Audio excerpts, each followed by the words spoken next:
Hello friends, welcome to Fantasy Guru Tamil YouTube channel.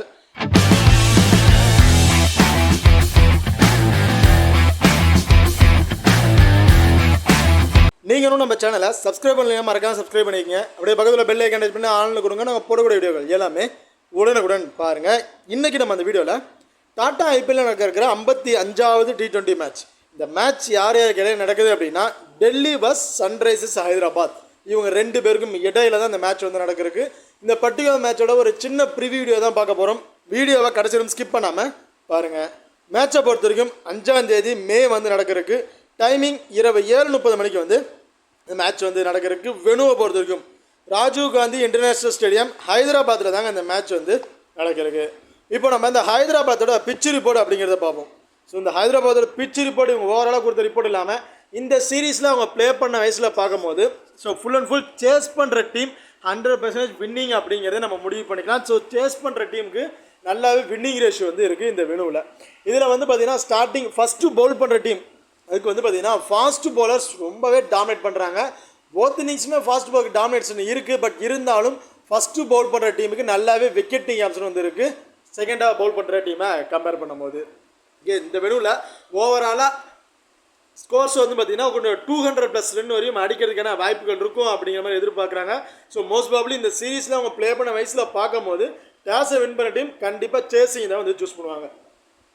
இப்போது இந்த recent மேட்ச்லாம் பார்க்கும்போது இந்த மேட்ச் யாரை டேஸ் வின் பண்ணுறாங்களோ அவங்க பவுலிங்கை தான் சூஸ் பண்ணுவாங்க. ஸோ அந்த டீமுக்கு ஃபேவராக நம்ம வந்து டீமை மேக் பண்ணுறது ரொம்பவே ஒரு பெஸ்ட்டான ஆப்ஷனாக வந்து இருக்கும். ஓகே, இப்போ அடுத்ததான் நீங்களும் நம்ம டெலிகிராம் சேனல் வந்து ஜாயின் பண்ணல அப்படின்னா மறக்காமல் ஜாயின் பண்ணிக்கிங்க. லாஸ்ட் ஆஃப் அன் ஹவரில் கிராண்ட் லீக் அண்ட் ஸ்மால் லீக்கோட ஒரு டெமோ டீம் வந்து கொடுக்குறோம். அந்த டீமில் இருந்து உங்களுக்கு தகுந்தாக்கில் பிளேயர்ஸாக இருக்கட்டும் அல்லது கேப்டன் அண்ட் வைஸ் கேப்டன் ஆகட்டும் சேஞ்ச் பண்ணி ப்ளே பண்ணி பாருங்கள். அது மட்டும் இல்லாமல் லாஸ்ட் ஆஃப் அன் ஹவரில் ஸ்போர்ட்ஸ் ஆப்பில் இருக்க pop option and Kubera fantasy ஆப்பில் இருக்க டியோ ஆப்ஷன் அது ரெண்டுலேயுமே நாங்கள் எந்த ஆப்ஷன்ஸில் ட்ரை பண்ணுறோமோ அதே ஆப்ஷன்ஸில் நம்ம டெலிகிராம் சேனல்லையும் வந்து கொடுத்துட்ருக்கோம். ஸோ மறக்காமல் நம்ம டெலிகிராம் சேனலில் வந்து ஜாயின் பண்ணிக்கிங்க. டிஸ்கிரிப்ஷனில் லிங்க் இருக்குது. அடுத்ததா நீங்களும் நம்ம XL11 ஆப்பை வந்து இன்ஸ்டால் பண்ணல அப்படின்னா மறக்காமல் இன்ஸ்டால் பண்ணிக்கங்க. டிஸ்கிரிப்ஷனில் லிங்க் இருக்குது. Invite code FGT. நம்ம XL11 ஆப்பை பொறுத்த வரைக்கும் சன்ரைசர்ஸ் அண்ட் டெல்லி இவங்க ரெண்டு பேருக்கும் இடையில நடக்கிற மேட்ச்சுக்கு 10 லட்சம் ரூபா கிராண்ட் லீக் வந்து கொடுக்குறாங்க அண்ட் 30,000 ரூபா ஃப்ரீ கிவ்வேவும் வந்து கொடுக்குறாங்க. ஸோ இந்த 10 லட்ச ரூபா கிராண்ட் லீக்கில் நீங்கள் ஜாயின் பண்ண வச்சுன்னா மறக்காமல் ஜாயின் பண்ணிக்கங்க. ஏன் அப்படின்னு பார்த்தீங்கன்னா மற்ற ஆப்பில் மற்ற ஃபேண்டசி சம்மந்தம் இதில் பார்த்தீங்கன்னா நீங்கள் ப்ளே பண்ணுறீங்கன்னா நிறைய பேர் இருப்பாங்க. அதில் நீங்கள் வந்து ஒரு 50,000 பொசிஷனில் ரேங்கில் வந்து நிற்கிறீங்க அப்படின்னா கண்டிப்பாக நீங்கள் இந்த ஆப்பில் XL11 ஆப்பில் நீங்கள் ப்ளே பண்ணும்போது ஒரு 200+ ரேங்க் அந்த ரேஞ்சில் கூட நீங்கள் வரதுக்கான வாய்ப்புகள் இருக்குது. ஏன்னா அதில் ரொம்ப ரொம்ப கம்மியான பீப்புள் வந்து ப்ளே பண்ணிகிட்டு இருக்கிறாங்க. ஸோ அப்படி இருக்கவங்களுக்கு கிராண்ட் லீக்கில் நீங்கள் ப்ளே பண்ணுற ஒரு மல்டிபிள் டைம் நீங்கள் அதை கிரியேட் பண்ணுற அப்படிங்கிறவருக்கு இந்த XL11 ஆப் இந்த உங்களுக்கு கொடுக்குற அந்த கிராண்ட் லீக் ஆப்ஷன் ரொம்ப பெஸ்ட்டான ஆப்ஷனாக வந்து இருக்கும். அது மட்டும் இல்லாமல் 100% டெபாசிட் போனஸ் வந்து கொடுக்குறாங்க. ஃபஸ்ட்டு டெபாசிட் பண்ணுறவங்களுக்கு 100% டெபாசிட் போனஸ் வந்து கொடுக்குறாங்க. லோவஸ்ட் என்ட்ரி ஃபீஸில் வந்து ரன் ஆகிட்டு இருக்கக்கூடிய ஒரு பெஸ்ட்டான ஆப் அப்படின்னு பார்த்தீங்கன்னா நம்ம XL11 ஆப்பாக தான் வந்து இருக்கும். அது மட்டும் இல்லாமல் 100% DDS அண்ட் GST முற்றிலும் ஃப்ரீ அப்படிங்கிறத சொல்லியிருக்கிறாங்க. அதோட இன்ஸ்டன்ட் வித்ட்ராவல் ஆப்ஷன்ஸில் இந்த ஆப் வந்து ரன் ஆகிட்டு இருக்கு. உங்களால் 30 செகண்டில் அமௌண்ட்டை வந்து வித்ட்ராவலும் வந்து பண்ணிக்க முடியும். ஸோ மறக்காமல் நம்ம XL11 ஆப்பை இன்ஸ்டால் பண்ணி ட்ரை பண்ணி பாருங்கள். டிஸ்கிரிப்ஷனில் லிங்க் இருக்குது. Invite code FGT. ஓகே, பார்த்ததா வெனு ரெக்கார்டை வந்து பார்த்துருவோம். வெனுவை பொறுத்த வரைக்கும் ஓவராலாக 83 மேட்ச் வந்து ப்ளே பண்ணியிருக்காங்க. அதில் பேட் ஃபஸ்ட் பண்ண டீம் 37 மேட்சஸும் பேட் செகண்டாக பண்ண டீம் 46 மேட்சஸ் அப்படிங்கிற மாதிரி வின் பண்ணியிருக்காங்க. இதில் average first inning score 165. IS ஸ்கோரை பொறுத்த வரைக்கும் சன்ரைசர்ஸ் ஹைதராபாத் 286 ரன் வந்து அடிச்சிருக்காங்க. 6 விக்கெட் வந்து இழந்திருக்காங்க. லோவஸ்ட் ஸ்கோர் டெல்லி 80 ரன்னுக்கு அவங்களோட 10 விக்கெட்ஸுமே வந்து இழந்திருக்காங்க. ஸோ இந்த ரெக்கார்டை பார்க்கும்போது ஆல்ரெடி டெல்லி இந்த வெனுவில் ப்ளே பண்ணல ரொம்ப லோவஸ்ட் ஸ்கோர்லேயே அவுட் ஆகிருக்காங்க. சன்ரைஸ் ஹையஸ்ட் ஸ்கோரும் இந்த ப்ளே பண்ணியிருக்காங்க. அடுத்த ரீசெண்ட் ரெக்கார்ட். ஸோ ரீசெண்ட் ரெக்கார்டை பொறுத்த வரைக்கும் லாஸ்ட் 5 T20யில் ஆவரேஜ் ஸ்கோர் 203 அப்படிங்கிற மாதிரி அடிச்சிருக்காங்க. அதில் டோட்டல் விக்கெட்ஸ் 55 விக்கெட்ஸ் வந்து அவங்களுக்கு கிடச்சிருக்கு. அந்த 55 விக்கெட்டில் 45 விக்கெட் ஃபாஸ்ட் பவுலர்ஸ் தான் வந்து எடுத்திருக்காங்க. ஸ்பின்னருக்கு வெறும் 10 விக்கெட்ஸ் தான் வந்து கிடச்சிருக்கு. ஸோ அப்படி இருக்கும்போது லாஸ்ட் 5 T20யில் பார்க்குறீங்கன்னா full and full fast bowler தான் வந்து விக்கெட் எடுத்திருக்காங்க ஸ்பின்னரை கம்பேர் பண்ணும்போது. ஸோ இந்த மேட்சும் சரி ஃபாஸ்ட் பவுலருக்கும் நல்ல அட்வான்டேஜ் வந்து இருக்கும் இந்த வெனுவை பொறுத்த வரைக்கும். அடுத்ததாக head to head record. Last 5 வருஷத்தில் 10 மேட்ச் வந்து ப்ளே பண்ணியிருக்காங்க. அதில் டெல்லி 5 மேட்சஸும் சன்ரைசர்ஸ் 4 மேட்சஸ் அப்படிங்கிற மாதிரி வின் பண்ணியிருக்காங்க. ஒரு மேட்ச் நோ ரிசல்ட் அப்படிங்கிற மாதிரி வந்து கிடச்சிருக்கு. ஸோ இப்போ இருக்க இந்த டேபிள்லையாக இருக்கட்டும் ஹெட்வெட்லேயே இருக்கட்டும் டெல்லி தான் கொஞ்சம் டாப் ஆர்டரில் வந்து இருக்காங்க. அடுத்த 2 டீமை கூட ப்ராப்பர் 12 பேர் யார் யார் அப்படிங்கிறத பார்த்துருவோம். டெல்லியை பொறுத்த வரைக்கும் ஃபேப் டூப்ளிஸ், அபிஷேக் பூரல் 2 பேர் இன்னிங்ஸ் ஓப்பன் பண்ணுறாங்க. ஸோ அபிஷேக் பூரல் லாஸ்ட் மேட்ச் அவர் தான் விக்கெட் கீப்பிங் பண்ணார். மோஸ்ட் ப்ராபபிலி இந்த மேட்சும் அவர் தான் பண்ணுறதுக்கான வாய்ப்புகள் இருக்குது. கருண் நாயர், கேஎல் ராகுல், Axar Patel, Tristan Stubbs, Vipraj Nigam, Mitchell Starc, Chameera, Mukesh Kumar, Kuldeep Yadav, Ashok Sharma. So இதுதான் டெல்லியோட ஒரு ப்ராப்பர் 12 பேர் கொண்ட டீமாக வந்து இருக்குது. அடுத்ததாக சன்ரைசர்ஸோட 12 பேர் அப்படின்னு பார்த்தோம்னா அபிஷேக் சர்மா, டிராவிஸ் ஹெட் 2 பேருமே இன்னிங்ஸ் ஓப்பன் பண்ணுறாங்க. Ishan Kishan, Nitish Kumar Reddy, Heinrich Klaasen, Ankit Varma, Kamindu Mendis, Pat Cummins, Axar Patel, Jaydev Unadkat, Zeeshan Ansari. So இதுதான் சன்ரைசர்ஸோட ஒரு ப்ராப்பர் 12 பேர் கொண்ட ஒரு டீமாக வந்து இருக்குது. இப்போது இந்த டீமில் 4 ஓவர் பவுல் பண்ணக்கூடிய பவுலர் அப்படின்னு பார்த்தீங்கன்னா இதில் பேட் கமின்ஸ், அக்சர் பட்டேல், ஜெயதேவ் உனாகட் இவங்க 3 பேருமே 4 ஓவரை வந்து பவுல் பண்ணிடுவாங்க. முகமது சமி மினிமம் 3 ஓவர் வந்து பவுல் பண்ணுவார். கமுன் மெண்டிஸ் அண்ட் ஜேசன் அன்சாரி பேலன்ஸ் இருக்க ஓவரை இவங்க வந்து ஷேர் பண்ணி பவுல் பண்ணுறதுக்கான வாய்ப்புகள் இருக்குது இந்த மேட்சஸை பொறுத்த வரைக்கும். அடுத்ததாக டெல்லியை பொறுத்த வரைக்கும் Mitchell Stark 4 over, Axar Patel 4 over, Mukesh Kumar 4 over வந்து பவுல் பண்ணிடுறாங்க. ஷமீரா மினிமம் 3 ஓவர் வந்து பவுல் பண்ணுவார். பேலன்ஸ் இருக்க வர விபிராஜ் நிகாம் அண்ட் குல்தீப் யாதவ் இவங்க வந்து பவுல் பண்ணுறதுக்கான வாய்ப்புகள் இருக்குது. ஸோ இந்த வெனுவில் மோஸ்ட்லி வந்து ஃபாஸ்ட் பால் தான் சப்போர்ட்டிங் இருக்கிறதுனால எனக்கு தெரிஞ்சு இந்த match Mitchell Starc, Shameera and Mukesh Kumar இவங்க 3 பேருமே 4 ஓவர் வந்து பவுல் பண்ணிடுவாங்க. பேலன்ஸ் இருக்க ஓவரை மற்ற பேர் வந்து பவுல் பண்ணுறதுக்கான வாய்ப்புகள் இருக்குது. எனக்கு தெரிஞ்சு இந்த மேட்ச் ஒரு ஃபாஸ்ட் பவுலர்ஸ் ஆட் பண்ணுறதுக்கான வாய்ப்புகள் இருக்கலாம்னு எதிர்பார்க்குறேன். ஸோ நடராஜன் மோஸ்ட் ப்ராபபிலி இந்த சீரீஸ் ஃபுல்லாக அவருக்கு வாய்ப்பே தரல, இந்த மேட்ச் கொடுப்பாங்க அப்படிங்கிற மாதிரி எதிர்பார்க்குறோம். ஸோ எதாக இருந்தாலும் லாஸ்ட் லைனப்ஸ் வந்ததுக்கப்புறம் நான் டெலிகிராமில் வந்து அப்டேட் பண்ணுறேன். இப்போது 2 டீமுக்குள்ள பிளேயர்ஸ் வச்சுல யார் யாருக்கு என்னென்ன ஆப்ஷன், யார் யாருக்கு இம்பார்ட்டன்ட் கொடுத்துக்கலாம் அப்படிங்கிறத பார்த்துருவோம். ஓகே, இப்போ டெல்லியில் ஃபேப் டூப்ளிஸ் அண்ட் அபிஷேக் பூரல் 2 பேருமே வந்து இன்னிங்ஸை வந்து ஓப்பன் பண்ணுறாங்க. அபிஷேக் பூரல் தான் இந்த மேட்சும் வந்து விக்கெட் கீப்பிங் பண்ணுவார் அப்படிங்கிறது எதிர்பார்க்கப்படுது. ஸோ ஏதாவது சேஞ்சஸ் இருந்துச்சு அப்படின்னா லாஸ்ட் லைனப்ஸ் வந்ததுக்கு அப்புறம் ஸோ அவங்க வந்து அப்டேட் பண்ணுவாங்க யார் விக்கெட் கீப்பிங் பண்ணுறாங்க என்னென்னு. அதை வந்து நான் டெலிகிராமில் வந்து அப்டேட் பண்ணுறேன். ஃபேப் டூப்ளிஸை பொறுத்த வரைக்கும் ஸோ ரீசன்ட் ஃபார்ம் ரொம்ப சூப்பரான ஃபார்மில் இருக்கார். இப்போ லாஸ்ட்டாக நடந்த மேட்ச் ரொம்ப சூப்பராக பர்ஃபார்மன்ஸ் வந்து பண்ணியிருந்தாருங்க. நல்ல ஸ்கோர்ஸ் வந்து அடிச்சிருந்தார். ஸோ அதெல்லாம் ஓகே. பட் ஏதாண்ட எல்லா மேட்ச்லையும் அந்த ஸ்கோர்ஸ் இருக்கா ஆனால் பெரிய கொஸ்டின் மார்க் தான். லாஸ்ட் மேட்ச் எனக்கு தெரிஞ்சு பேக் டு ஃபார்முக்கு வந்துட்டார் அப்படி சொல்லுவாங்க. ஏன்னா இன்ஜுரியிலேருந்து வந்தார், பெரிய பர்ஃபார்மன்ஸ் இல்லை. அடுத்த மேட்ச் நல்ல ஒரு ஸ்கோர்ஸ் வந்து கொண்டு வந்துட்டார். இந்த match same Delhi first Pavul பண்ணுறாங்க அப்படின்னா அதில் ஃபேப் டூப்ளிஸ் ரொம்ப இம்பார்ட்டன்ட் பிளேயராக வந்திருப்பார். ஏன்னா சேஸ் பண்ணும்போது அவருக்கு இருக்க ரெக்கார்ட் வைஸ் வேறு லெவலில் வந்து இருக்குது. கண்டிப்பாக சேஸ் பண்ணும்போது கடைசி வரையும் உள்ளே நின்று ப்ளே பண்ண ஆரம்பிச்சுவார். கண்டிப்பாக ஃபேப் டூப்ளிஸ் இந்த மேட்ச் சேசிங் பண்ணுறாங்க டெல்லி அப்படின்னா Faf du Plessis one or small லீக்கு கேப்டன்ஷிப்புக்கு ஒரு ஒருத்தமான பிளேயராக வந்து இருப்பார். அது மட்டும் இல்லாமல் ஃபேப் டூப்ளிஸ் இருக்க ப்ளஸ் என்னென்னு பார்த்தீங்கன்னா அவரோட ஃபீல்டிங் பொசிஷன் லாங் ஆஃபில் தாங்க வந்து இருக்கும். அந்த லாங்கில் அந்த square boundaries long so fielding தகுந்தாக்கில் அவங்க சேஞ்ச் பண்ணிகிட்டே இருப்பாங்க. மேட்சுக்கு மேட்ச் 1 or 2 கேட்ச் பிடிக்கிறதுக்கான வாய்ப்புகள் வந்து இருக்குது. எனக்கு தெரிஞ்சு ஒரு 2 கேட்ச் பிடிக்கிறாரு அப்படின்னா ஒரு 16+ ஃபேண்டசி பாயிண்ட், அதுக்கப்புறம் பேட்டிங் ஆர்டர் வந்து கிடைக்கிற பாயிண்ட் கண்டிப்பாக சேஸ் பண்ணும்போது ஒரு ஸ்மால் லீக்கு கேப்டன்ஷிப்புக்கு ஒரு ஒர்த்தபான பிளேயராக வந்து இருப்பார். Abhishek Porel so wicket keeping Abhishek Porel தான் பண்ணுறாரு அப்படின்னா கண்டிப்பாக போத் இன்னிங்ஸ்லையுமே ரொம்ப இம்பார்ட்டன்ட் பிளேயராக வந்து இருப்பார். ரீசெண்டாக விளையாண்ட மேட்சஸில் லாஸ்ட் மேட்ச்சை தவிர மிச்சம் எல்லா மேட்ச்லையுமே ட்ரீம் டீமில் வந்திருக்காரு. ஸோ லாஸ்ட் மேட்சுமே பேட்டிங்கில் பெருசாக பர்ஃபார்மன்ஸ் இல்லை, கொஞ்சம் இயர்லியாக விக்கெட்டை வந்து இழந்துட்டார். அண்ட் ஃபீல்டிங் அந்த விக்கெட் கீப்பிங் மூலயமா கிடைச்ச பாயிண்ட்ஸ் தான் ஒரு ஓவராலாக ஒரு பாயிண்ட்ஸ் வந்து எடுத்திருந்தார். இந்த மேட்ச் எனக்கு தெரிஞ்சு அபிஷேக் பூரல் போத் இன்னிங்ஸ்லையுமே ரொம்ப பெஸ்ட்டான பிளேயராக வந்து இருப்பார். இந்த மேட்ச்சுக்கு ரொம்ப இம்பார்ட்டன்ட் கொடுத்து ட்ரை பண்ணி பாருங்கள். கருண் நாயர் ஸோ கருண் நாயரை பற்றி பார்த்தீங்கன்னா ரீசெண்ட் மேட்ச் பெருசாக சொல்லிக்கிற மாதிரி இல்லை. ஃபஸ்ட்டு மேட்ச் ரொம்ப சூப்பராக பர்ஃபார்மன்ஸ் பண்ணார். அடுத்த மேட்ச் ஏர்லியாக விக்கெட் இழந்துட்டார். அதுக்கப்புறம் ஒரு 2 மேட்ச் ஓவராக ட்ரீம் லெவலில் வர அளவுக்கு ஒரு பாயிண்ட்ஸ் வந்து எடுத்திருந்தார். பெரிய பாயிண்ட்ஸ் அப்படிங்கிறத அவர் நம்ம எதிர்பார்க்க முடியல. டக்குன்னு விக்கெட்ஸை வந்து இழந்துட்டுருக்காரு. ஸோ கருண் நாயர் பார்த்தீங்கன்னா அதிகமாக ஒரு விக்கெட்டை இழந்திருக்க பிளேயர்ஸ் அப்படின்னு பார்க்கும்போது ஃபாஸ்ட் பவுலர் தான் அதிகமான விக்கெட்ஸை வந்து இழந்திருக்காரு. கருண் நாயரை பொறுத்த வரைக்கும் ஸ்பின்னரை கூட ஒரு டீசெண்டாக வந்து ப்ளே பண்ணிடுறாரு. பட் ஃபாஸ்ட் பவுலர்கிட்ட ஸ்டார்டிங்கில் கொஞ்சம் ஸ்ட்ரகிள் ஆகிறாரு. அதை கொஞ்சம் ஸ்டேபிளாக நின்றுட்டாருன்னா அதுக்கப்புறம் ஒரு ஹியூஜ் ஸ்கோர் அப்படின்னு நம்ம எதிர்பார்க்கலாம். ஸோ இந்த மேட்ச் கருண் நாயர் ஃபஸ்ட்டு பேட் பண்ணுறாங்க அப்படின்னா எனக்கு தெரிஞ்சு ஒரு 20 ஒரு 25+ ஸ்கோர் தான் அவர்கிட்ட நம்ம எதிர்பார்க்கலாம். செகண்டாக பேட் பண்ணுறாங்க அப்படின்னா கண்டிப்பாக ஒரு 45+ ஸ்கோர் அப்படிங்கிறத அவர்கிட்ட தாராளமாக வந்து எதிர்பார்க்கலாம். ஸோ கருண் நாயர் சேஸ் பண்ணுறாங்கன்னா ஒரு இம்பார்ட்டன்ட் வந்து ட்ரை பண்ணிக்கங்க. கேஎல் ராகுல் ஸோ விக்கெட் கீப்பிங் பண்ணலை லாஸ்ட் மேட்ச். இந்த மேட்ச் யார் பண்ணுறாங்க அப்படிங்கிறது இன்னும் ஒரு தெளிவாக வந்து சொல்லலை.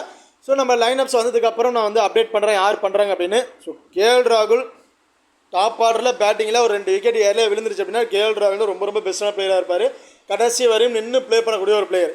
கண்டிப்பாக கேஎல் ராகுல் நம்ம போத் இன்னிங்ஸுமே இம்பார்ட்டன்ட் கொடுத்து தான் ஆகணும். என்ன ஒன்று ஸ்பின்னர்கிட்ட கொஞ்சம் ஸ்ட்ரகிளாகிறாருங்க. ஃபாஸ்ட் பவுலர் நல்லாவே அடிச்சு ஆடுறாரு, ஸ்பின்னர்கிட்ட மட்டும்தான் கொஞ்சம் ஸ்ட்ரகிளாகிறாரு. எனக்கு தெரிஞ்சு இவர் வர டவுனுக்கு ஸ்பின்னர்ஸும் வந்து உள்ளே வந்துடுவாங்க. அதில் அவருக்கு இருக்க ஒரு பேட்டில் வந்து பார்த்தீங்கன்னா ஜேசன் அன்சாரி அண்ட் கேஎல் ராகுலுக்கு ஒரு பேட்டில் இருக்கா வாய்ப்புகள் இருக்குது. அதை தவிர்த்து நின்றுட்டார் அப்படின்னா கண்டிப்பாக கேஎல் ராகுல் ஒரு 50+ ஸ்கோர் வரையும் அடிக்கிறதுக்கான வாய்ப்புகள் இருக்குது இந்த மேட்ச்சை பொறுத்த வரைக்கும். அடுத்து அக்சர் பட்டேல். ஸோ அக்சர் பட்டேல் லாஸ்ட் மேட்ச்சுக்கு வந்து நல்லாவே பர்ஃபார்மன்ஸ் பண்ணியிருந்தாரு. நல்ல ஒரு விக்கெட்டிங் ஆப்ஷன் வந்து இருந்துச்சு. பட் இந்த மேட்ச் அதே மாதிரி விக்கெட்டிங் ஆப்ஷன் இருக்குமான்னு கேட்டிங்கன்னா எனக்கு தெரிஞ்சு பெரிய ஒரு கொஸ்டின் மார்க் தான். ஏன்னா இந்த வெனுவில் ஸ்பின்னர்ஸுக்கு சுத்தமாக சப்போர்ட்டிங்கே இல்லை. அது மட்டும் இல்லாமல் ஆப்போனன்ட் டீமில் லெஃப்ட் ஹேண்டர்ஸ் தான் கொஞ்சம் அதிகமாக வந்து இருக்கிறாங்க. அதில் எனக்கு தெரிஞ்சு அக்சர் பட்டேல் பவர் பிளேயெல்லாம் வந்து பவுல் பண்ணுறதுக்கான வாய்ப்புகள் கிடையாது. மிடில் ஓவருக்கு அப்புறம் தான் வந்து பவுலிங் ஆப்ஷன் வருவார். எனக்கு தெரிஞ்சு பேட்டிங் ஆர்டரில் வந்து அக்சர் பட்டேல்ருந்து நம்ம ஒரு 25+ ஸ்கோர் அப்படிங்கிறத எதிர்பார்க்கலாம். பவுலிங்கில் இந்த மேட்ச் கொஸ்டின் மார்க் தாங்க எனக்கு தெரிஞ்சு விக்கெட்டிங் ஆப்ஷன். நீங்கள் ட்ரை பண்ணுறீங்க அப்படின்னா ஸோ டபுள் ஆப்ஷன் இருக்காரு. ஸ்மால் லீக்கை ட்ரை பண்ணி நம்ம ரிஸ்க் எடுக்க முடியாது. போத் இன்ஸ்மெண்ட் ட்ரை பண்ணி தான் ஆகணும். பட் கிராண்ட் லீக்கை ட்ரை பண்ணுறவங்க அவங்களை இந்த மேட்ச் நீங்கள் அக்சர் பட்டேல் தவிர்த்துட்டு நீங்கள் வேறு பிளேயர் கூட ட்ரை பண்ணி பார்க்கலாம்.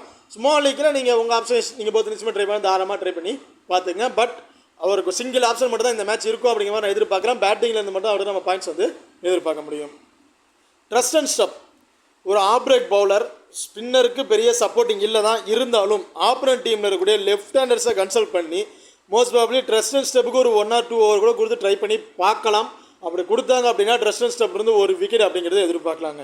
அப்படி இல்லாத பட்சத்தில் எனக்கு தெரிஞ்சு இந்த மேட்ச் அபிஷேக் பூரல், கேஎல் ராகுல், ட்ரஸ்டன் ஸ்டெப் இந்த 3 பேருக்குமே நீங்கள் கண்டிப்பாக போத் இன்னிங்ஸ்லையுமே இம்பார்ட்டன்ட் கொடுத்து ட்ரை பண்ணி பார்க்கலாம். பர்டிகுலராக ஃபஸ்ட்டு பேட் பண்ணுறாங்க டெல்லி அப்படிங்கும்போது ட்ரஸ்டன் ஸ்டெப் ரொம்ப ரொம்ப இம்பார்ட்டன்ட் பிளேயராக வந்து இருப்பார் இந்த மேட்சஸை பொறுத்த வரைக்கும்.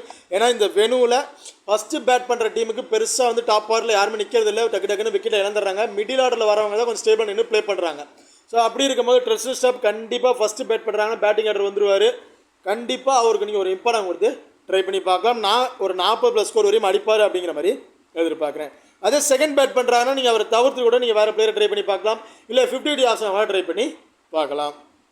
அடுத்தா விபிராஜ் நிகாம் போத் இன்னிங்ஸ்லேருந்து ஒரு விக்கெட் அப்படிங்கிறத எதிர்பார்க்கலாம். பெரிய அளவுக்கு ஒரு விக்கெட்ஸ் நம்ம எதிர்பார்க்க முடியாது இந்த மேட்ச்சை பொறுத்த வரைக்கும். மிச்சல் ஸ்டார்க் போத் இன்னிங்ஸ்லேருந்து 2 விக்கெட் வரையும் எடுக்கிறதுக்கான வாய்ப்பு இருக்குது. 2ங்கிறது 3 கூட எதிர்பார்க்கலாம். ஏன்னா இவர் பால் அந்தளவுக்கு நல்லாவே ஸ்விங் ஆகுது. ஸ்டெம் டு ஸ்டெம்பு பவுல் பண்ணக்கூடிய ஒரு பெஸ்ட்டு பவுலர்னு சொல்லலாம். கண்டிப்பாக Mitchell Stark and Travis head இவங்களுக்கு இடையில ஒரு பேட்டில் இருக்க வாய்ப்புகள் இருக்குது. ஸ்டார்டிங் பவர் பிளேலே பவுல் பண்ணுறாரு.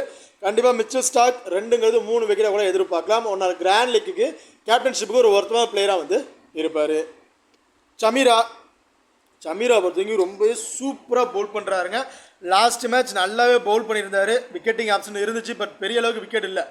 பட் லாஸ்ட் மேட்ச் வந்து பார்த்தீங்கன்னா அவர் நல்லாவே பவுல் பண்ணியிருந்தார். பேட்ஸ்மேன் கொஞ்சம் திணறாங்க தான் சொல்லணும். எனக்கு தெரிஞ்சு இந்த மேட்ச் ஃபஸ்ட்டு பவுல் பண்ணுறாங்க அப்படின்னா சமீராட்டிருந்து 2 விக்கெட் அப்படிங்கிறத எதிர்பார்க்கலாம். இந்த மேட்சஸை பொறுத்த வரைக்கும் டெத் ஓவர் பவுலராக இருந்திருக்காரு. ஏன்னா மிச்சல் ஸ்டார்க் அண்ட் சமீரா இவங்க 2 பேர் தான் இந்த 19-20 வந்து பவுல் பண்ணுறதுனால மிச்சல் ஸ்டார்க்கு நம்ம போத் இன்னிங்ஸ்லுமே இம்பார்ட்டன்ட் கொடுத்துக்கலாம். பட் சமீராவை பொறுத்த வரைக்கும் ஃபஸ்ட்டு பவுல் பண்ணுறாங்கன்னா மஸ்ட் ட்ரை ஆப்ஷனாக வந்து இருப்பார். முகேஷ் குமாருக்கு வந்து பார்த்தீங்கன்னா ரீசெண்ட் மேட்சஸை அவர் ப்ளே பண்ண வயசில் பார்க்கும்போது பெருசாக அவருக்கு வந்து விக்கெட்டிங் ஆப்ஷன் இல்லை அப்படி தாங்க சொல்லணும். ஏதாச்சும் 1 or 2 மேட்சஸ் விக்கெட் எடுக்கிறாரு, மற்ற மேட்ச் வந்து விக்கெட் எடுக்க மாட்டேங்கிறாரு. இந்த வெடியில் ஃபாஸ்ட் பாலுக்கு நல்லாவே சப்போர்ட்டிங் இருக்குது. இதே லைனப்ஸில் போனாங்க அப்படின்னா முகேஷ் குமார் ரொம்ப இம்பார்ட்டனாக தான் இருப்பார் ஃபஸ்ட்டு பவுல் பண்ணுற மாதிரி இருந்துச்சு அப்படின்னா. ஏன்னா ஃபஸ்ட்டு பவுல் பண்ணுறாங்கன்னா நீங்கள் டெல்லிக்கு ஃபேவராக தான் டீம் மேக் பண்ணி ஆகணும். ஸோ அந்த மாதிரி தான் இப்போ ரீசெண்டாக மேட்ச் எல்லாம் வின் பண்ணியிருக்காங்க. ஸோ அந்த மாதிரி ஆப்ஷனில் போய்க்கிங்க. இல்லை இந்த மேட்ச் நடராஜனை ட்ரை பண்ணி பார்க்கலாம் முகேஷ் குமாருக்கு பதில் அப்படின்னா லைனப்ஸ் வந்ததுக்கப்புறம் அப்டேட் பண்ணுறேன். கண்டிப்பாக நடராஜன் ரொம்ப இம்பார்ட்டன்ட் பிளேயராக வந்து இருப்பார் ப்ளே பண்ணார் அப்படின்னா. குல்தீப் யாதவ் போத் இன்னிங்ஸில் இருந்து ஒரு விக்கெட் இப்படி தான் வந்து எதிர்பார்க்க முடியும். பெருசாக ஒரு விக்கெட்ஸ் வந்து எதிர்பார்க்க முடியாது. அஸ்தோஷ் சர்மாவை பொறுத்த வரைக்கும் நீங்கள் எப்போ அவருக்கு இம்பார்ட்டன்ட் கொடுக்குறீங்க அப்படின்னா டெல்லி ஃபஸ்ட்டு பேட் பண்ணுறாங்க, அதுலேயும் டாப் பார்ட்டில் கொஞ்சம் ஏரில் விக்கெட்ஸ் எல்லாம் இழந்துருவாங்க அப்படின்னு நினச்சிங்கன்னா மட்டும் அதில் அஸ்தோஷ் சர்மாவுக்கு இம்பார்ட்டன்ட் கொடுங்க. அப்படின்னா அஸ்தோஷ் சர்மாவை நீங்கள் கன்சல்ட் பண்ணவே தேவையில்லை. ஓகே, இப்போ அடுத்ததான் சன்ரைசர்ஸ் ஹைதராபாத்தை பொறுத்த வரைக்கும் அபிஷேக் சர்மா டிராவிஸ் ஹெட் ரெண்டு பேருமே இன்னிங்ஸ் வந்து ஓப்பன் பண்ணுறாங்க. ஸோ டிராவிஸ் ஹெட் இன்னும் அந்த ஃபார்முக்கு வரல அப்படின்னு தான் சொல்லணும். எல்லா பாலுமே அடிக்கணும் அப்படின்னு பார்க்குறாரு. ஒரு பால் இப்போ அடிச்சிருக்கோம், ஒரு பவுண்டரியில் சிக்ஸை போகுதுன்னா அடுத்த பால் கொஞ்சம் சிங்கிள்ஸை ரொட்டேட் பண்ணுவோம் அப்படிங்கிற பார்க்கறது இல்லை. எல்லா பாலுமே அடிக்கணும்னு பார்க்குறாரு. அதில் விக்கெட்ஸை வந்து டக்கு டக்குன்னு இழந்துட்டு இருக்காரு. எனக்கு தெரிஞ்சு டிராவிஸ் ஹெட் செகண்ட் பேட்னா ஒரு இம்பார்ட்டன் கொடுத்துருங்க. ஃபர்ஸ்ட் பேட்டை நீங்கள் 50 ஆப்ஷன் கூட ட்ரை பண்ணி பார்த்துக்கலாம். அபிஷேக் சர்மா நீங்கள் போத் இன்னிங்ஸ்லையுமே ஒரு இம்பார்ட்டன் கொடுத்து ட்ரை பண்ணி பாருங்கள் இந்த மேட்சஸை பொறுத்த வரைக்கும். ஏன்னா கண்டிப்பாக எல்லாருமே ட்ரை பண்ணியிருப்பாங்க. ஹை பர்சன்டேஜ் பிளேயர், நம்ம வந்து அவர் ரிஸ்க் எடுக்க முடியாது. ஸோ அபிஷேக் சர்மா நீங்கள் போத் இன்னிங்ஸ்லையுமே ஒரு இம்பார்ட்டன் கொடுத்து ட்ரை பண்ணிக்கலாம். இஷான் கிஷான், ஸோ அவரை நீங்கள் கன்சல்ட் பண்ணவே தேவையில்லை. நிதிஷ்குமார் ரெட்டி, ஸோ நிதிஷ்குமாரை பற்றி எப்படியும் பேட்டிங் ஆப்ஷன் அவருக்கு வந்து டாப் ஆர்டரில் கொடுக்கறது கிடையாதுங்க. கடைசி அந்த ஃபினிஷிங் ரோலராக அப்படிங்கிற மாதிரி அவர் கொண்டு போயிட்டாங்க. இஷான் கிஷன் அவுட் ஆகிட்டார்னா அங்கித் வருமா கிளாசனுக்கு அப்புறம் தான் வந்து நிதிஷ்குமார் ரெட்டியை வந்து வராரு. ஸோ அப்படி இருக்கும்போது நிதிஷ்குமார் ரெட்டிக்கு மோஸ்ட்லி இந்த பேட்டிங் ஆப்ஷன் கிடைக்குமாங்கிறது கொஸ்டின் மார்க்காக இருக்குது. எனக்கு தெரிஞ்சு ஃபஸ்ட்டு பேட் பண்ணுறாங்க நிதிஷ்குமார் ரெட்டியிலிருந்து ஒரு 25 ஒரு 30+ ஸ்கோர் அப்படிங்கிறத எதிர்பார்க்கலாம். செகண்ட் பேட்னா அவர் நீங்கள் கன்சல்ட் பண்ணவே தேவையில்லை. ஹென்ரி கிளாசன், ஸோ போத் இன்னிங்ஸ்லையுமே ஒரு இம்பார்ட்டன்ட் பிளேயராக தான் வந்து இருப்பார். இந்த match Henry Klaasen first bat பண்ணுறாரு அப்படின்னா ஒரு 35 ஒரு 40+ ஸ்கோரும், செகண்ட் ஹாஃப் பேட் பண்ணுறாரு அப்படின்னா ஒரு 25 ஒரு 30+ ஸ்கோர் இந்த மாதிரி வந்து எதிர்பார்க்கலாம். கண்டிப்பாக ஃபஸ்ட்டு பேட் பண்ணுறாங்கன்னா நீங்கள் ஒரு கேப்டன் வைஸ் கேப்டன் கூட கொடுத்து ட்ரை பண்ணி பார்க்கலாம். ஸ்மால் லீக்கில் ட்ரை பண்ணுறவங்க. ஆனால் போத் இன்னிங்ஸுமே இம்பார்ட்டன் கொடுத்துருக்கீங்க. ஏன்னா போத் இன்னிங்ஸுமே ட்ரீம் டீமில் வர அளவுக்கு ஒரு பாயிண்ட்ஸ் வந்து அவர் வந்து எடுத்துருவார். அங்கித் வர்மா, ஸோ அங்கித் வர்மாவை நீங்கள் எப்போ ட்ரை பண்ணுறீங்க அப்படிங்கிற பட்சத்தில் அந்த டாப் ஆரில் இருக்கிற விக்கெட்ஸ் வந்து பார்த்தீங்கன்னா 10 ஓவருக்குள்ளே விக்கெட் விழுந்துரும் அப்படின்னு நினச்சிங்கன்னா மட்டும் அங்கித் வர்மாவுக்கு இம்பார்ட்டன் கொடுங்க. இல்லை 13-14 ஓவருக்கு அப்புறம் தான் விக்கெட் விழுவுன்னு நினச்சிங்கன்னா அதில் அங்கித் வர்மா கண்டிப்பாக சூட்டபுளாக வந்து இருக்க மாட்டார். ஏன்னா அவர் கடைசி கடத்தில் தான் வந்து உள்ளே கொண்டு வருவாங்க. அப்போ வரும்போது அவர்கிட்ட வந்து நம்ம பெரிய ஸ்கோர்ஸ் வந்து எதிர்பார்க்க முடியாது. ஸோ அப்படி இருக்கும் ஒரு 10 ஓவருக்குள்ள ஒரு 3 விக்கெட் 4 விக்கெட் விழுந்துரும் நினச்சிங்க அப்படின்னா அதில் அங்கித் வர்மா ரொம்ப இம்பார்ட்டன்ட் பேராக வந்திருப்பார். அவர் பங்களிப்புக்கு அவர் வந்து ஒரு 25 ஒரு 30+ ஸ்கோர் அப்படிங்கிறத அடிச்சிருவார். அதே 14 ஓவருக்கு அப்புறம் தான் விக்கெட் விழுவுது அப்படின்னா நீங்கள் அங்கித் வர்மாவை கன்சல்ட் பண்ணவே தேவையில்லை. கமுன் மெண்டிஸ், ஸோ இந்த மேட்ச் கமுன் மெண்டிஸ் ப்ளே பண்ணுவாரா அப்படிங்கிறது எனக்கு பெரிய கொஸ்டின் மார்க்காக தாங்க இருக்குது. ஏன்னா ஸ்பின்னருக்கு பெரிய சப்போர்ட்டிங் இல்லாத ஒரு வெனுவாக வந்து இருக்குது. இதில் ஃபாஸ்ட் பவுலர் 4 ஃபாஸ்ட் பவுலர் போகிறாங்க. ஸோ ஸ்பின்னர் 2 பேர் அப்படி கொண்டு போகலாம். இல்லைன்னா வேறு ஒரு பிளேயரை கூட சேஞ்ச் பண்ணலாம். எஸ்என் மலிங்காவுக்கு இந்த வெனுவில் நல்லாவே விக்கெட்டிங் ஆப்ஷன் வந்து இருந்திருக்கு. மோஸ்ட் ப்ராபப்லி மலிங்காவை கூட உள்ளே கொண்டு வரலாம். அப்படி உள்ளே கொண்டு வந்தாங்க அப்படின்னா கமுன் மெண்டிஸ் மேலே மலிங்கா ரொம்ப பெஸ்ட்டான பிளேயராக இருப்பார். போத் இன்னிங்ஸுமே பெஸ்ட் பிளேயராக வந்திருப்பார். அப்படி இல்லை கமுன் மெண்டிஸ் தான் இருக்காரு அப்படின்னா ஃபஸ்ட்டு பவுல் பண்ணும்போது அவருக்கு ஒரு இம்பார்ட்டன் கொடுத்துங்க. செகண்ட் பவுலில் நீங்கள் 50 ஆப்ஷன் கூட ட்ரை பண்ணி பார்த்துக்கலாம். பேட் கமின்ஸ், ஸோ மேட்ச்சுக்கு மேட்ச் பேட் கமின்ஸை போத் இன்னிங்ஸ்லேயும் இம்பார்ட்டன் கொடுங்க. நல்ல விக்கெட்டிங் ஆப்ஷன் இருக்கும்னு எதிர்பார்க்குறோம். பட் அவர் வந்து பெருசாக விக்கெட்ஸ் வந்து எடுக்கிறதில்ல. ஒரு விக்கெட் அப்படிங்கிற மாதிரி தான் வந்து எடுக்கிறாரு. அவர்கிட்ட வந்து பெருசாக நம்ம விக்கெட்ஸும் வந்து எதிர்பார்க்க முடியலை, அதான் சொல்லணும். பட் இந்த வெனுவை பொறுத்த வரைக்கும் பேட் கமின்ஸ் இருந்து பார்த்தீங்கன்னா நம்ம நல்ல ஒரு விக்கெட்டிங் ஆப்ஷன் எடுக்கலாம். எப்போன்னு பார்த்தீங்கன்னா ஃபஸ்ட்டு பவுல் பண்ணுறாரு அப்படின்னா, ஸோ ஃபஸ்ட்டு பவுல் பண்ணுறாருன்னா பேட் கமின்ஸ் கண்டிப்பாக இந்த மேட்ச் 2ங்கிறது 3 விக்கெட்டாக கூட எடுக்கிறதுக்கான வாய்ப்புகள் இருக்குது. செகண்டாக பவுல் பண்ணுறாரு அப்படின்னா நீங்கள் ஒரு 50-50 ஆப்ஷனை கூட ட்ரை பண்ணி பார்த்துக்கலாம். ஏன்னா இந்த வெனுவெலாம் அவர் ப்ளே பண்ண வயசுலாம் பார்க்கும்போது ஃபஸ்ட்டு பவுல் பண்ணும்போது அவருக்கு நல்லாவே விக்கெட்டிங் ஆப்ஷன் வந்து இருந்திருக்கு. ஸோ இதெல்லாம் நீங்கள் ஃபஸ்ட்டு பவுல் பண்ணுற மாதிரினா அவருக்கு ஒரு இம்பார்ட்டன் கொடுத்து ட்ரை பண்ணிக்கங்க. அர்ஷல் பட்டேல், ஸோ இந்த மேட்ச் கண்டிப்பாக அர்ஷல் பட்டேல் ரொம்ப இம்பார்ட்டன்ட் பிளேயராக வந்திருப்பார். மினிமம் 2 அதிகபட்சம் 3 விக்கெட் அப்படிங்கிறது எதிர்பார்க்கலாம் ஃபஸ்ட்டு பவுல் பண்ணுற மாதிரி இருந்துச்சு அப்படின்னா. செகண்டாக பவுல் பண்ணுறாங்கன்னா நீங்கள் அவர் கன்சல்ட் பண்ணவே தேவையில்லை. நீங்கள் அவரை தவிர்த்துட்டு வேறு பிளேயரை கூட ட்ரை பண்ணி பார்க்கலாம். So Harshal Patel role first bowl பண்ணுறாருன்னா ஒரு இம்பார்ட்டன் கொடுத்துருக்கேன். செகண்ட் பவுலில் நீங்கள் அவரை தவிர்த்துட்டு வேறு பிளேயரை கூட ட்ரை பண்ணி பார்க்கலாம். அடுத்த ஜெயதேவ் உனாட்கட்டை பொறுத்த வரைக்கும் லாஸ்ட் மேட்ச் ரொம்ப சூப்பராக பவுல் பண்ணியிருந்தாருங்க. 4 விக்கெட் அப்படிங்கிற மாதிரி எடுத்திருந்தார். நல்லாவே எக்கனாமிக்கலாகவும் வந்து பவுல் பண்ணியிருந்தார். ஸ்டார்ட் அப்பில் அவர் ஓவரை கொஞ்சம் அடிக்க ஆரம்பிச்சிட்டாங்க. பட் அதுக்கப்புறம் போக பார்த்தீங்கன்னா அவர் கரெக்டாக அந்த மிடில் ஓவரில் நல்லாவே பவுல் பண்ணி விக்கெட்டிங் ஆப்ஷன் உள்ள பவுலராக வந்து இருந்தார் ஜெயதேவ் உனாட்கட்டை பொறுத்த வரைக்கும். இந்த மேட்ச் அதே மாதிரி விக்கெட்டிங் ஆப்ஷன் இருக்குமா அப்படின்னு கேட்டிங்கன்னா எனக்கு ஒரு பெரிய கொஸ்டின் மார்க் தான். செகண்டாக பவுல் பண்ணும்போது வேணால் ஜெயதேவ் உனாட்கட் ஒரு இம்பார்ட்டன் கொடுத்துருங்க. ஒரு விக்கெட் அன்எக்ஸ்பெக்டான 2 விக்கெட் அப்படிங்கிறத எதிர்பார்க்கலாம். முகமது சமி, ஸோ முகமது சமியை பொறுத்த வரைக்கும் லாஸ்ட் மேட்ச் நம்ம ரொம்ப எதிர்பார்த்தோம் நல்லா விக்கெட்டிங் ஆப்ஷன் இருக்கும் அப்படின்னு. பெருசாக விக்கெட்டிங் ஆப்ஷன் எதுவும் இல்லை. இந்த வெனுவிலையும் பெரிய விக்கெட்டிங் ஆப்ஷன் எதுவும் இல்லை. எனக்கு தெரிஞ்சு முகமது சமிக்கு பதிலாக கூட எஸ்என் மலிங்காவை உள்ளே கொண்டு வரலாம். அப்படி கொண்டு வந்தாங்கன்னா கண்டிப்பாக மலிங்கா ரொம்ப இம்பார்ட்டன்ட் பிளேயராக இருப்பார். முகமது சமியை பொறுத்தவரைக்கும் எனக்கு தெரிஞ்சு 50-50 ஆப்ஷன் தாங்க. நீங்கள் 50-50 ஆப்ஷனாக வந்து ட்ரை பண்ணலாம், தாராளமாக ட்ரை பண்ணி பாருங்கள். மோஸ்ட்லி ஃபஸ்ட்டு பால் பண்ணும்போது ஒரு இம்பார்ட்டன் கொடுத்துருங்க. பெருசாக அவருக்கு விக்கெட் கேம்ஸ் இல்லை. ஃபஸ்ட்டு பால் பண்ணும்போது எனக்கு தெரிஞ்சு ஒரு விக்கெட் வரையும் எடுக்கலாம். அதுதான் அவரோட ஆப்ஷனாக வந்து இருக்கும். ஜேசன் அன்சாரி ரொம்பவே ஒரு குவாலிட்டியான பவுலருங்க. நல்ல விக்கெட்டிங் ஆப்ஷனில் பவுலர். எனக்கு தெரிஞ்சு இந்த வெனியில் பெருசாக ஸ்விம்மருக்கு சப்போர்ட்டிங் இல்லை தான், பட் அதில் ஒரு விக்கெட் வரையும் விட்டுறது நம்ம எதிர்பார்க்கலாம் ஜேசன் அன்சாரியை பொறுத்த வரைக்கும். ஓகே, இப்போது இந்த ரெண்டு டீமில் கூட பிளேயர் சைஸில் ஹை பர்சன்டேஜ் பிளேயர்ஸ் யார் யார், அவங்கள யார் யாருக்கு இம்பார்ட்டன்ட் கொடுக்கலாம் அப்படிங்கிறத பார்த்துருவோம். ஃபஸ்ட்டு சன்ரைசர்ஸை பொறுத்த வரைக்கும் ஹை பர்சன்டேஜ் பிளேயர்ஸ் அப்படின்னு பார்த்தீங்கன்னா Abhishek Sharma, Travis head, Henry Klaasen, Pat Cummins. இந்த கிட்டத்தட்ட இந்த 4 பிளேயர் ஹை பர்சன்டேஜில் வந்து பிக் பண்ணியிருக்காங்க. இதில் ஹர்ஷல் பட்டேல் கிட்டத்தட்ட ஒரு 50% நிறைய பேர் இருக்கார். ஸோ ஹர்ஷல் பட்டேலை கூட நம்ம ட்ரை பண்ணிக்கலாம் ஹை பர்சன்டேஜில். இந்த இருக்க ஹை பர்சன்டேஜ் பிளேயர்ஸில் எல்லாருமே போத் இன்னிங்ஸில் இம்பார்ட்டன் கொடுத்துக்கலாமானா கண்டிப்பாக அது முடியாது. ஹென்ரி கிளாசன் போத் இன்னிங்ஸுமே ஒரு பெஸ்ட் பிளேயராக வந்திருப்பார். அண்ட் அபிஷேக் சர்மா, இவங்க 2 பேருமே நீங்கள் போத் இன்னிங்ஸ்லையுமே ஒரு இம்பார்ட்டன் கொடுத்து ட்ரை பண்ணிக்கலாம். டிராவிஸ் ஹெட் சேஸ் பண்ணுறாங்கன்னா ஒரு இம்பார்ட்டன் கொடுத்துருங்க. Pat Cummins, Harshal Patel first Pavul பண்ணுறாங்கன்னா ரொம்ப பெஸ்ட்டான பிளேயராக வந்து இருப்பாங்க. அதே டெல்லியை பொறுத்த வரைக்கும் ஹை பர்சன்டேஜ் பிளேயர் அப்படின்னு பார்த்தோம்னா ஃபேப் டுப்ளிஸ், அபிஷேக் பூரல், கேஎல் ராகுல், அக்ஷர் பட்டேல், மிச்சில் ஸ்டார்க். கிட்டத்தட்ட ஒரு ட்ரெஸ் அண்ட் ஸ்டாப். ஸோ அவர் கூட ஒரு 50% நியர்பை இருக்கார். பட் 50%க்கு மேலேன்னு பார்க்கும்போது இந்த 5 பிளேயர் வந்து ஹை பர்சன்டேஜில் வந்திருக்காங்க. இதில் ஃபேப் டுப்ளிஸ் சேசிங்னு ஒரு இம்பார்ட்டன் கொடுத்துருக்கீங்க. அபிஷேக் பூரல் போத் இன்னிங்ஸுமே இம்பார்ட்டன் பிளேயர், கேஎல் ராகுல் போத் இன்னிங்ஸுமே important player, and Mitchell Starc. இந்த 3 பிளேயருமே நீங்கள் போத் இன்னிங்ஸ்லேயே இம்பார்ட்டன் கொடுத்துக்கலாம். அக்ஷர் பட்டேல் இந்த மேட்ச் நான் ஒரு 50-50 ஆப்ஷன் தான் ட்ரை பண்ணி பார்க்க போகிறேன். உங்களுக்கு ஒரு சிங்கிள் ஆப்ஷன் வந்து மட்டும் அவர்கிட்ட பாயிண்ட்ஸ் வந்தால் போதும்னு நினச்சிங்க அப்படின்னா இப்போ செகண்டாக பேட் பண்ணுறாங்கன்னா ஒரு இம்பார்ட்டன் கொடுத்துங்க. அதர்வைஸ் நீங்கள் ஒரு 50 பிளேயராக ட்ரை பண்ணி பார்க்கலாம். அடுத்ததாக இந்த டீமில் லோ பர்சன்டேஜ் பிளேயரில் கருண் நாயர், ட்ரஸ்டன் ஸ்டப், சமீரா, கிட்டத்தட்ட இந்த 3 பிளேயர் எனக்கு தெரிஞ்சு ரொம்ப பெஸ்ட்டான பிளேயராக வந்திருப்பாங்க. போத் ரிஷியும் டோட்டலி டிஃப்ரென்ஷியல் பிக்காக வந்து நீங்கள் ட்ரை பண்ணி பார்க்கலாம். அடுத்ததாக சன்ரைசர்ஸ் ஹைதராபாத்தில் லோ பர்சன்டேஜில் இருக்கக்கூடிய player Nitish Kumar Reddy, Jaydev Unadkat and Kamindu Mendis. So Kamindu Mendis sometime பேட்டிங்லேயும் வந்து கொஞ்சம் கண்டினியூ பண்ணுவார். அப்படிங்கிறத கமுன் மெண்டிஸை நான் வந்து பிக் பண்ணுறேன். இந்த இதில் மலிங்கா உள்ளே வந்தார்னா மலிங்கா கண்டிப்பாக போத் இன்னிங்ஸ்லையுமே ஒரு இம்பார்ட்டன்ட் பிளேயராக வந்திருப்பார். ஸோ இந்த 3 பிளேயருமே நீங்கள் போத் இன்னிங்ஸ்லையுமே மல்டிபிள் டைமில் நீங்கள் கிராண்டில் ட்ரை பண்ணும்போது ஆப்ஷன்ஸில் வந்து ட்ரை பண்ணி பாருங்கள். இப்போ இந்த டீமில் ஸ்மாலிக்கு ட்ரை பண்ணும்போது கேப்டன் அண்ட் வைஸ் ஆப்ஷன் அப்படின்னு பார்த்தீங்கன்னா எனக்கு தெரிஞ்சு ஹென்ரி கிளாசன் ஃபஸ்ட்டு பேட் பண்ணுறாருன்னா அவருக்கு ஒரு கேப்டன்ஷிப் கொடுத்து ட்ரை பண்ணி பார்க்கலாம். அபிஷேக் சர்மா மோஸ்ட்லி எல்லாருமே அவர் தான் ட்ரை பண்ணிப்பாங்க. அவர் கூட நீங்கள் ஒரு கேப்டன்ஷிப் கொடுத்து ட்ரை பண்ணி பார்க்கலாம். அது டெல்லியை பொறுத்த வரைக்கும் ஃபேப் டுப்ளிஸ் சேஸ் பண்ணுறாங்க அப்படின்னா அவருக்கு ஒரு கேப்டன்ஷிப் கொடுத்து ட்ரை பண்ணி பாருங்கள். அண்ட் கேஎல் ராகுல் கண்டிப்பாக அவர் ஒரு கேப்டனுக்கு ரொம்ப பெஸ்ட்டான பிளேயராக இருப்பார் ஸ்மால் லீக்கில் ட்ரை பண்ணும்போது.